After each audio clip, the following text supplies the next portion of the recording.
Hello again. Another day of social studies. Look at these old cabins here. Replica of the Valley Forge camp. We're going to read about Valley Forge today in Pennsylvania. It's a place that George Washington and his troops almost froze to death. So let's read the text today and find out what happened during this place that they spent the winter during the war. One of the hardest battles George Washington and his troops fought was not against the British. It was against the winter. In the fall of 1777, the British Redcoats occupied Philadelphia, a very important city where the Second Continental Congress had adopted the Declaration of Independence. We just read about that yesterday. Many congressmen wanted General Washington to reclaim the city, but Washington knew the Continental Army was not ready. Instead of attacking Philadelphia, Washington took his army to a plateau nearby, above the town of Valley Forge. There he waited out the winter months. The winter was bitterly cold.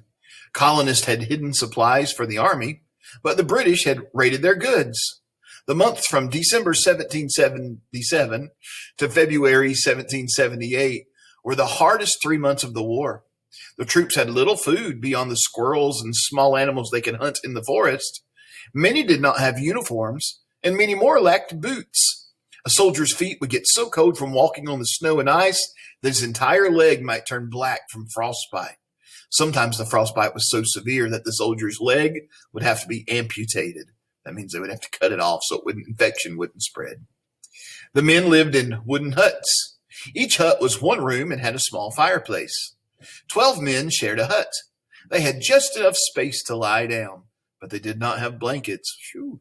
How would you like to go to bed every night without any blankets? In the winter, that would be cold, wouldn't it? The temperature often fell below freezing. Many men became sick and some died. Diseases such as smallpox, dysentery, and typhus killed as many as 2,000 men. The winter tested the loyalty of American troops. Some soldiers abandoned the army. It means they left. Washington did what he could to help his troops. A new man was put in charge of sending supplies to the soldiers. He built bridges and improved roads so that food could reach the army. Another man helped Washington train the soldiers to fight the British more effectively. By spring, things began to improve rapidly for the troops.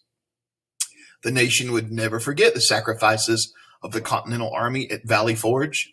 Washington's men grew to recognize him as a strong, caring leader. He led the army until the end of the Revolutionary War, when Great Britain surrendered.